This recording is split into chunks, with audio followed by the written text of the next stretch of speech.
اعوذ باللہ من الشیطان الرجیم بسم اللہ الرحمن الرحیم۔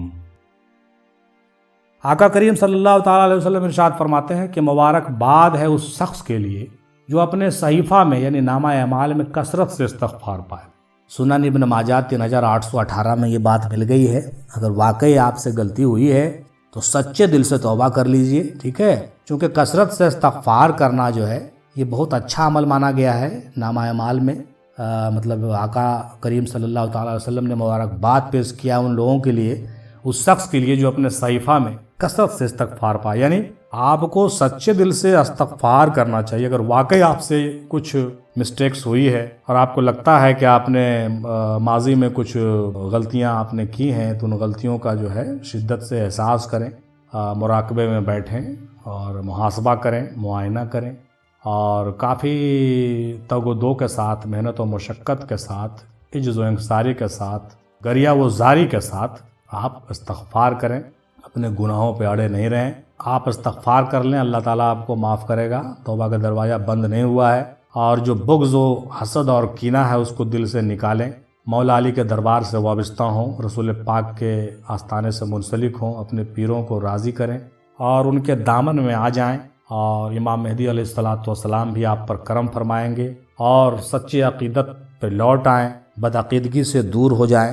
ہم بھی یہی دعا کرتے ہیں کہ آپ حضرات کو، مطلب ہم سب کو بالخصوص مجھے بھی استغفار کی توفیق عطا ہو اور ہم سچے عقائد کی طرف رہیں، اور جو لوگ ادھر ادھر ہو گئے ہیں وہ لوٹ آئیں۔ اور ایک بات اور یہ ذہن میں آ گئی کہ بعض لوگ کئی بار یہ سوچتے ہیں کہ بھائی ہمارے اگر کسی طرح کے مسٹیکس ہوئے ہیں تو کیا ہم بیعت تجدید کر سکتے ہیں کہ نہیں؟ کیوں نہیں، یقیناً بیعت تجدید کرنا چاہیے۔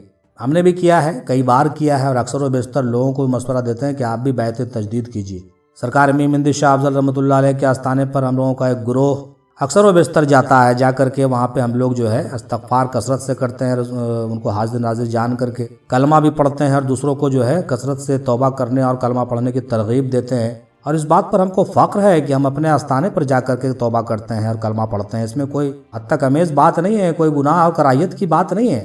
بعض لوگ اس پر بھی سوال کرتے ہیں کہ بھائی یہ کیا طریقہ ہوا کہ مزار پر جا کر کے توبہ کرتے ہو، کلمہ پڑھتے ہو؟ کیوں نہیں بھائی، کیوں نہیں، تم بھی کرو۔ اور ہم تو کہتے ہیں کہ جب تک یہ نہیں کرو کہ مقبول بھی نہیں ہوگے۔ اپنے اپنے آستانوں پہ پہنچیں، اپنے اپنے پیروں کے دربار میں پہنچیں، اگر حضرت باحیات ہیں تو ان کے آستانے پہ جائیں اور بیعت تجدید کریں، استغفار کریں، کثرت سے کلمہ پڑھیں۔ کیا فرق پڑتا ہے بھائی، کیا فرق پڑتا ہے؟ روزانہ اگر آپ کو ایسا محسوس ہو کہ بھائی روزانہ ہم سے یہ بھول ہو رہی ہے تو روزانہ استغفار کثرت سے کریں۔ رسول پاک 70 مرتبہ روز کیوں کرتے تھے استغفار؟ اب رہ گیا ان کا استغفار کرنا ایک الگ مسئلہ ہے، اس پر کبھی اور بات ہوگی انشاءاللہ۔ تو استغفار کثرت سے کریں، توبہ کریں، ضرورت پڑے تو بیعت تجدید بھی کریں اور سچے پیر سے راغب ہو جائیں۔ میرا یہ میسج سن لیں غور سے، جھوٹے پیروں سے توبہ کریں، سچے پیروں سے راغب ہو جائیں، یہ بھی غور سے فرما لیجئے گا۔ ہاں، ایسا مت سمجھیے کہ میرا کہنے کا مطلب یہ ہے کہ توبہ کر کے آپ جو ہے جھوٹے پیر سے جڑ جائیں، جی نہیں، جھوٹے پیروں سے توبہ کریں، ان سے دوری اختیار کریں اور سچے پیر کے پاس پہنچ کر کے توبہ کر کے کلمہ پڑھ لیں، ان کے دامن کو پکڑ کے۔ اگر وہ پردہ فرما گئے ہیں تو ان کے چادر مبارک کو پکڑ کے بھی آپ کلمہ پڑھ لیں گے تو آپ مقبول ہو جائیں گے میرے بھائی، ہم گارنٹی دے سکتے ہیں اس بات کا۔ بزرگان دین مرتے نہیں ہیں، باحیات ہوتے ہیں۔ اگر ان کا کوئی سجادہ واقعی سچا سجادہ ہے تو ان کے ساتھ آپ کلمہ پڑھیں، ان کا دامن پکڑ لیں۔ لیکن کوئی جھوٹا سجادہ بیٹھا ہوا ہے تو آپ اس کے دامن سے مت جڑیں، وہ آپ کو ٹھک لے گا، آپ کو چیٹ کرے گا اور آپ کو اور گمراہ کرے گا اور آپ کے جیب کو لوٹ لے گا بھائی۔ جی ایسے کئی کیسے جیسے ملے ہیں، برا نہ مانیے، کافی لوگ ایسے ملے ہم کو کہ جن لوگوں نے غلط پیروں کا سنگتی کیا، 10-20 سال 25 سال اپنا برباد کیا ان لوگوں نے، اور آج وہ جو ہے 0/0 ہیں، مطلب 0 سناٹا میں پہنچ گئے ہیں۔ اور اس قدر ان کو افسوس ہے کہ اللہ ہی کرم فرمائے ان پر۔ ہم تو ان کو اچھا مشورہ دیتے ہیں اور ان کو ابھی بھی ہم صحیح جگہ پہ ریپرزینٹ کرتے ہیں کہ بھائی آپ کوئی بات نہیں ہے، ارے 25 سال برباد ہوا تو کیا ہوا، تمہاری نیکی برباد نہیں ہوئی ہے، تمہاری نیکی، تمہارا نیت سب لکھا ہوا ہے بھائی، گھبراؤ نہیں، اس کا اجر تم کو ملے گا۔ لیکن اگر فراڈی کے پاس گئے ہو تو راستہ بدل لو، جگہ بدل لو، سچے جگہ پہ پہنچو میرے بھائی، ٹھیک ہے؟ میری یہ بات کچھ لوگوں کو بری لگتی ہے تو لگا کرے، کیا پرابلم ہے، لیکن حق تو یہی ہے۔ تو کثرت سے استغفار کریں، توبہ کریں اور آگے بڑھیں، یہ میرا میسج ہے، اس پر غور کیا جائے۔ اور حضرت خواجہ معین الدین چشتی اجمیری رحمۃ اللہ علیہ کا یہ قول بھی دیکھیے کہ نفس پرستی یقیناً بندے کو خدا سے کوسوں دور کر دیتی ہے۔ جب خدا نخواستہ انسان رب قدوس سے دور ہو گیا تو سمجھو کہ وہ اپنی زندگی کا اصل مقصد بھول گیا، کیونکہ اللہ کو پانے ہی کا نام زندگی ہے۔ مطلب اپنے زندگی کا جو مقصد ہے اللہ کو پانے کا ہی نام ہے۔ تو اللہ کو پانے کے راہ میں جو اگر آپ گڑبڑا گئے تو پھر آپ تو اپنے ٹارگٹ سے گڑبڑ ہو رہے ہیں نا، اپنے ٹارگٹ سے دور ہو رہے ہیں۔ تو پھر آپ اپنے آپ پر نظر کیجئے صاحب، توبہ کیجئے، آگے بڑھیے، نفس پرستی کو چھوڑیے اور حق پرستی اختیار کیجئے، صحیح جگہ پہ پہنچیے اور اصل مقصد حیات کی طرف آپ کا رجحان ہو۔ مقصد حیات سے بھٹکے نہیں، بلکہ مقصد حیات پہ ہمیشہ نظر رکھنی چاہیے۔ اور مقصد حیات کے عنوان سے ہم نے پہلے بھی کئی بار گفتگو کیا ہے اور اکثر و بیشتر کرتے تھے۔ آپ چاہیں تو مقصد حیات کے موضوع پر آپ جو ہے ڈیٹیل سے ہماری ویڈیوز کا ملاحظہ کر سکتے ہیں اور آپ کو بہت سی باتیں کھل کے سامنے آئے گی کہ صاحب مقصد حیات کیا ہے اور کس طریقے سے اس کو آگے لے کے چلنا ہے۔ لیکن افسوس تب ہوتا ہے جب جن لوگوں کو ہم نے مقصد حیات پر لگایا، آج وہی لوگ ہم کو یہ تنبیہ کرتے ہیں کہ بھائی مقصد حیات پہ آ جاؤ، استغفر اللہ ربی من کل ذنبی وتوبوا الیہ۔ مطلب ایسے لوگ بھی اب آ گئے ہیں کہ وہ لوگ جن لوگوں کو ہم نے مقصد حیات سے جوڑا اور ان کو مقصد حیات میں لگایا، وہ لوگ اب ہم کو کہنے لگے ہیں کہ مقصد حیات پہ لوٹ آؤ۔ اب سوچئے کس قدر جو ہے زمانہ کتنا بدل گیا ہے۔ اللہ تعالیٰ جو ہے ان لوگوں کو بھی رشد ہدایت عطا فرمائے۔ بہرحال آگے بڑھتے ہوئے مولا علی علیہ السلام نے یہ بھی فرمایا کہ دل سے پشیمان ہونا، زبان سے استغفار کرنا، گناہ کے عمل کو ترک کرنا اور اس گناہ کو دوبارہ تکرار نہ کرنے کو توبہ کہتے ہیں۔ ٹھیک ہے، یہ بہت عمدہ بات دیکھیں نکل کے سامنے آ گئی کہ توبہ صرف ایسے ہی کہہ دیا کہ بھائی توبہ ہم نے کر لیتے ہیں۔ بعض لوگ ہوتے ہیں جو اکیلے میں توبہ کرتے ہیں، بعض لوگ ہوتے ہیں جو مجلس میں توبہ کرتے ہیں۔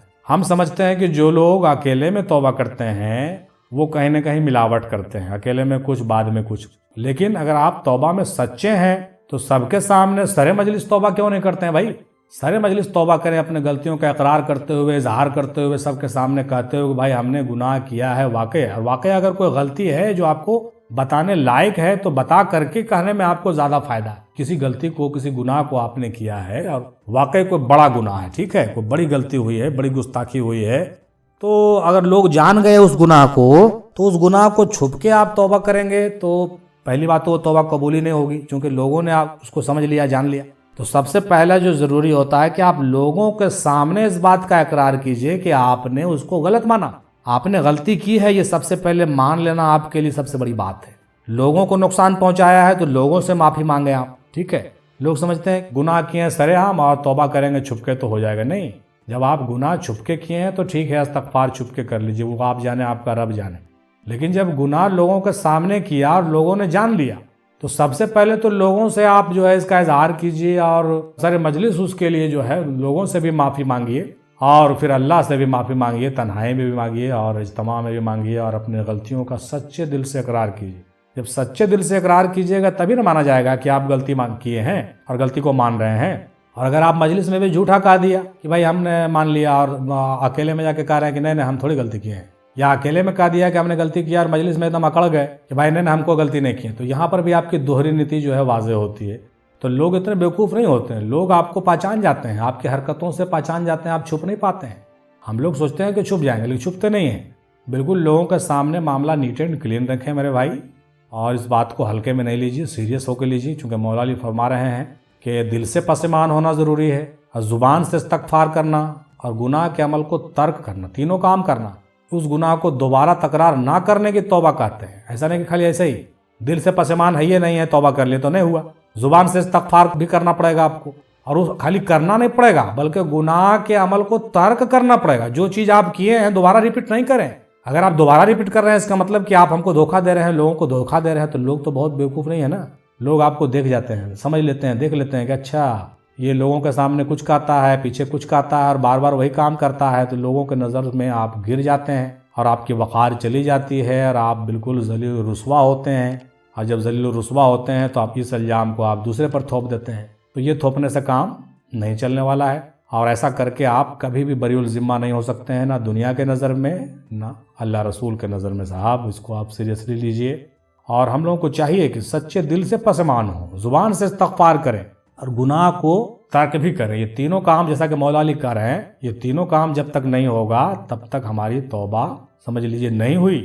اور سچی توبہ جب تک نہیں ہوگی تب تک وہ قبول نہیں ہوگا، اور جب قبول نہیں ہوگا تو اللہ کی رحمت نہیں ہوگی، تو آپ ہمیشہ زحمت کا شکار رہیں گے، آپ ظاہری طور سے بھی ذلیل و رسوا رہیں گے۔ بعض لوگ سمجھتے ہیں کہ ہاں ذلیل و رسوا ہو رہے ہیں تو ہماری روحانیت میں اضافہ ہو رہا ہے۔ ارے بھائی، ذلیل و رسوا تب ہو رہا ہے جب آپ نے گناہ نہیں کیا، تب روحانیت میں آپ کی ہو رہی ہے ترقی۔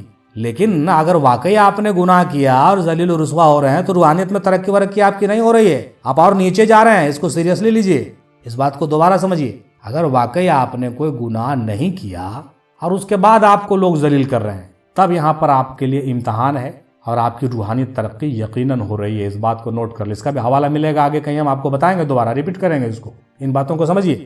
لیکن اگر واقعی آپ نے گناہ کیا ہے اور اس کے بعد ذلیل ہو رہے ہیں، اس کی سزا آپ کو دنیا میں مل رہی ہے، لوگ آپ کو ذلیل و رسوا کر رہے ہیں، آپ بے وقار ہو گئے ہیں، تو آپ اس کو یہ مت سمجھیے کہ آپ کی روحانیت ترقی سے ہو رہی ہے۔ آپ کی روحانیت میں ذرا بھی ترقی نہیں ہوگی، تب تک نہیں ہوگی جب تک کہ آپ پسمان نہیں ہوئیے گا، تب تک آپ توبہ نہیں کیجیے گا سچے دل سے، تب تک آپ کی وہاں سے ترقی شروع ہو ہی نہیں سکتی ہے۔ ایک دم گارنٹی کے ساتھ اس بات کو آپ نوٹ کر لیجئے۔ یہاں پہ بعض دجال لوگ ایسے ہیں جو اس طریقے کے فتوے بنا کر کے شیطان کے راہوں پہ لوگوں کو لگائے ہوئے ہیں، جو چیزیں غلط ہیں اس کو صحیح بتا رہے ہیں اور جو باتیں صحیح ہیں اس کو غلط بتا رہے ہیں۔ شیطان کتنا سازش کرتا ہے یہ آج کے زمانے میں آپ کو کلیئر ہو سکتا ہے کہ شیطان کتنا واقعی پڑھا لکھا ہوتا ہے، کتنے فتوے اس کے پاس ہوتے ہیں اور کتنے اس کے پاس یہ حربے ہوتے ہیں کہ صاحب دینی راستے میں آ کر کے گھس کر کے ان سب مسئلے مسائل میں پھنسا کر کے آپ کو جو ہے کس قدر جو ہے اللہ رسول سے دور کر دیتا ہے آپ کو، اور آپ کو لگتا ہے کہ میں تو بھائی بالکل ٹھیک چل رہا ہوں۔ ارے بھائی، آپ جس چیز کو کر رہے ہیں وہ گناہ ہے، ٹھیک ہے؟ آپ کو گناہ کو پہلے ماننا پڑے گا، توبہ کرنا پڑے گا، تبھی آپ کی ترقی ہوگی۔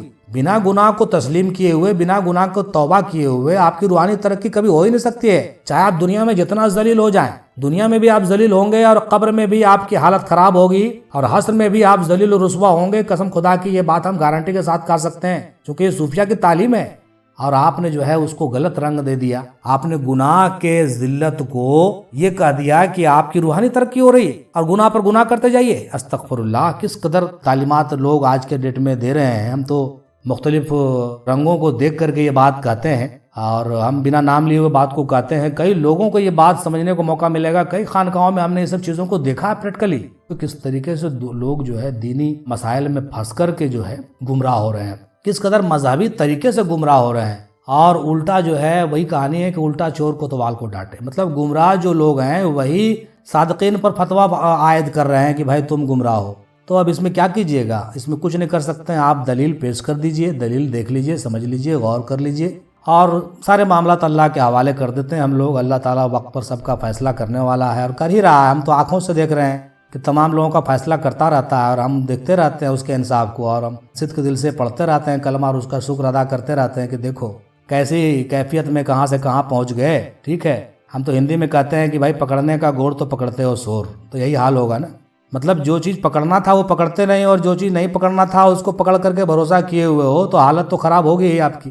اللہ تعالیٰ سے دعا ہے کہ ان چیزوں کو جو ہے اچھے سے سمجھنے کی توفیق ہم لوگوں کو دے اور رشد و ہدایت عطا کر۔ دیکھیے یہاں پر ایک بات یہ بھی ہے کہ اللہ تعالیٰ جب کسی سے ناراض ہوتا ہے نا تو رشد و ہدایت بھی اس سے چھین لیتا ہے اور اس کے جو ہے دل و دماغ پھیر دیتا ہے، شیطان بالکل اس پر حاوی ہو جاتا ہے۔ تو اللہ تعالیٰ جو ہے شیطان کے شر سے جو ہے محفوظ فرمائے۔ اور یہاں پر یہ بات بھی ہم کہنا چاہیں گے کہ ہمیشہ جو ہے شیطان کے شر سے پناہ مانگتے رہیے، کثرت سے پڑھا کیجیے اعوذ باللہ من الشیطان الرجیم۔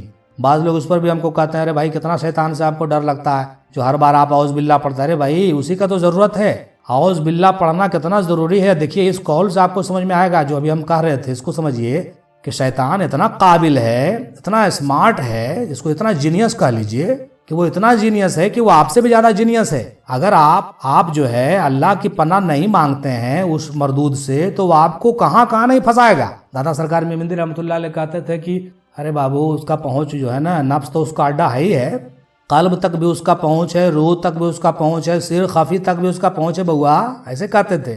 اس کی پہنچ جو ہے صرف اخفا تک نہیں ہے، دادا کہتے تھے کہ اخفا اور انا تک نہیں پہنچ سکتا بیٹا، لیکن سوچو قلب روح سر خفی کو والے کو تو چکمہ دے سکتا ہے نا۔ اب کتنے تہ تک وہ پہنچا ہوا ہے، اس کو سارا قرآن حدیث پتا ہے، ٹھیک ہے؟ وہ آپ کو کیسے کیسے کر کے گمراہ کرے گا، کہاں کہاں پھنسا دے گا آپ سوچ نہیں سکتے۔ اگر آپ کے ساتھ کوئی کامل مرشد نہیں ہو، ایک بڑھیا ایکسپرٹ انسان آپ کے ساتھ نہیں ہو، ایک مینٹر نہیں ہو، ایک ماسٹر صوفی نہیں ہو آپ کے ساتھ، تو قسم خدا کی آپ بہت دلدل میں پھنس جائیے گا، اور جگہ جگہ پر جو ہے آپ اس قدر جو ہے گر پڑیے گا اور ڈوب جائیے گا، پھنس جائیے گا کہ آپ روتے روتے آپ کی گزر ہو جائے گی دنیا سے، پشمان ہو کر کے دنیا سے چلے جائیے گا، اور کس قدر خسارے میں آپ چلے جائیے گا آپ کہہ بھی نہیں سکتے ہیں۔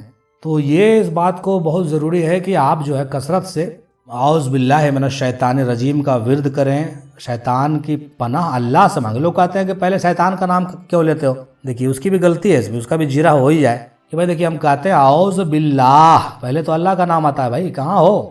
میں اللہ سے پناہ مانگتا ہوں، اعوذ باللہ، اللہ سے پناہ مانگتا ہوں، اعوذ باللہ من الشیطان الرجیم، شیطان رجیم سے اللہ کی پناہ مانگتا ہوں، مطلب اللہ سے میں کہہ رہا ہوں کہ شیطان سے ہم کو بچائیے، آپ نے بچائیے گا تو کوئی نہیں بچا پائے گا۔ تو جب ہم ایسا کہہ دیتے ہیں تو اللہ تعالیٰ کی جو ہے نگرانی ہم پر مسلط ہو جاتی ہے، اور پھر کیا ہوتا ہے کہ جب وہ پرمیشن آپ گرانٹیڈ کر لیتے ہیں اللہ تعالیٰ سے، تو شیطان وہاں پہ جو ہے نروس ہو جاتا ہے کہ ارے اب کیا، اب تو کنیکشن وہ خود سے وہاں سے جوڑ لیا ہے، تو اب تو مسئلہ گڑبڑ ہے، اب اس کے نگرانی میں آ گیا ہے، تو ہم تو بھائی اب مطلب یہی حال ہو گئی کہ مطلب اگر آپ کسی گھر میں جا رہے ہیں اور باہر میں کتا بیٹھا ہوا دروازے پر، ڈاگ، تو آپ اگر ڈاگ کے پاس جائیے گا تو بھونکے گا، لیکن اگر آپ مالک کو پہلے سوئچ آن کر کے کہہ دیجیے، فون کر کے کہہ دیجیے کہ بھائی پہلے آپ اپنے کتے کو سنبھال لیجیے، میں آپ کے پاس آ رہا ہوں، دروازہ کھول دیجیے، تو کیا کرے گا وہ؟ پہلے تو آپ کا گیٹ کھول دے گا اور کتا کو ڈانٹ دے گا، تو مجال نہیں ہوگی کتے کو بھونکنے کی۔ بس وہی کیفیت یہاں پر بھی ہے کہ اگر آپ اعوذ باللہ من الشیطان الرجیم کہہ دیتے ہیں، سمجھ لیجئے